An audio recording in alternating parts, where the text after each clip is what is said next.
ഞാൻ doctor MP മണി. നമ്മുടെ പ്രബുദ്ധ കേരളത്തിൽ പോലും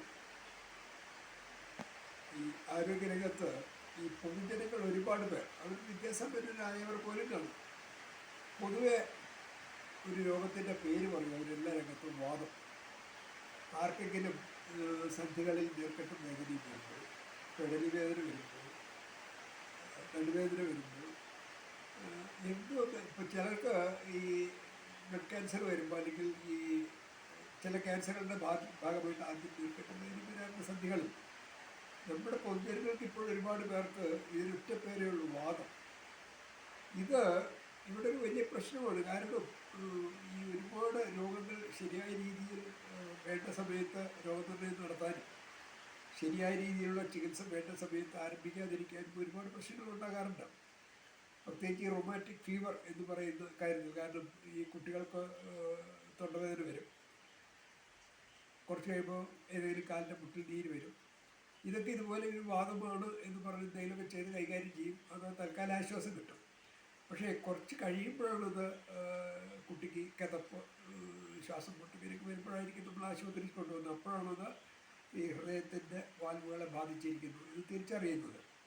അപ്പോൾ രോഗനിർണയം നമ്മുടെ നാട്ടിൽ ഇപ്പോഴും പ്രബുദ്ധ കേരളത്തിൽ നമ്മൾ പ്രബുദ്ധരാണ്. ആരോഗ്യരംഗത്ത് ഒരുപാട് മുന്നോട്ട് പോയിട്ടുണ്ട്. പക്ഷേ ഈ ഒരു രോഗത്തിൻ്റെ പേര് ഇവിടെ ഒരുപാട് പ്രശ്നങ്ങൾ ഉണ്ടാക്കുന്നുണ്ട്.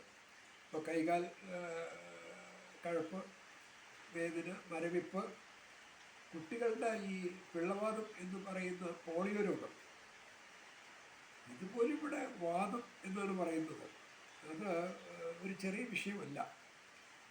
പ്രത്യേകിച്ച് ഇപ്പോൾ പിന്നെ വേറെ ഈ ഇങ്ങനെ പറയുന്ന ഒരുപാട് പേര് വേറൊരു ഭാഷയുണ്ട്. അതായത് ആധുനിക വൈദ്യശാസ്ത്രത്തിൽ വാദം എന്നൊരു രോഗമില്ല, അതുകൊണ്ട് തന്നെ വാദത്തിന് ചികിത്സയില്ല, ചികിത്സ മുഴുവൻ ആയുർവേദത്തിലാണ്. ഇത് വലിയൊരു അബദ്ധവിശ്വാസമാണ്.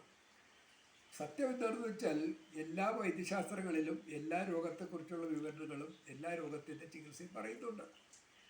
അതൊരു വലിയ സംഭവമാണ്. പക്ഷേ നമ്മുടെ നാട്ടിലെ ഭാഷകളിൽ ഇങ്ങനെ ഒരുപാട് തെറ്റിദ്ധാരണകൾ, അബദ്ധവിശ്വാസങ്ങൾ നിലനിൽക്കുന്നതാണ്. ഇവിടെ ഈ ആദ്യമായിട്ട് പറയാനുള്ളത്, ഒരു രോഗി ഡോക്ടറെ കാണാൻ വരുമ്പോൾ ഒരിക്കലും ഈ രോഗിക്ക് ഇന്നതാണ് രോഗം എന്നൊരു ലേബൽ ഒട്ടിക്കരുത്, ഒരു രോഗത്തിൻ്റെ പേരെഴുതിയ ഒരു ലേബൽ ഒട്ടിക്കരുത് എന്നുള്ളതാണ്. കാരണം രക്തപരിശോധനയിലൂടെ തന്നെ, ലളിതമായ ഒരു പരിശോധനയിൽ തന്നെ ഈ രോഗത്തിൻ്റെ കാരണങ്ങൾ, രോഗം ഏതൊക്കെ അവയവങ്ങൾ ബാധിച്ചിട്ടുണ്ടെന്ന് കൃത്യമായി മനസ്സിലാക്കാൻ കഴിയുന്ന കാലത്താണ് നമ്മൾ ജീവിക്കുന്നത്. ആ കാര്യങ്ങൾ കൃത്യമായ രോഗനിർണയം രോഗികളോട് പറഞ്ഞ് മനസ്സിലാക്കണം, രോഗിയെ പറഞ്ഞ് മനസ്സിലാക്കണം. അത് കാരണം രോഗിക്ക് അത് അറിയണം. അതിനുശേഷം ഏറ്റവും പുതിയ അറിവുകളനുസരിച്ച് ഈ മനസ്സിലായ പ്രശ്നങ്ങൾ, പരിശോധനകളിലൂടെ മനസ്സിലായ പ്രശ്നങ്ങൾ എങ്ങനെയാണ് കൈകാര്യം ചെയ്യുന്നത് രോഗിയെ പറഞ്ഞ് മനസ്സിലാക്കണം. രോഗത്തിൻ്റെ പേര് ഇവിടെ പറയേണ്ട കാര്യമില്ല. അതാണ് എൻ്റെ ഏറ്റവും പ്രധാനപ്പെട്ട ഒരു പ്രത്യേകത.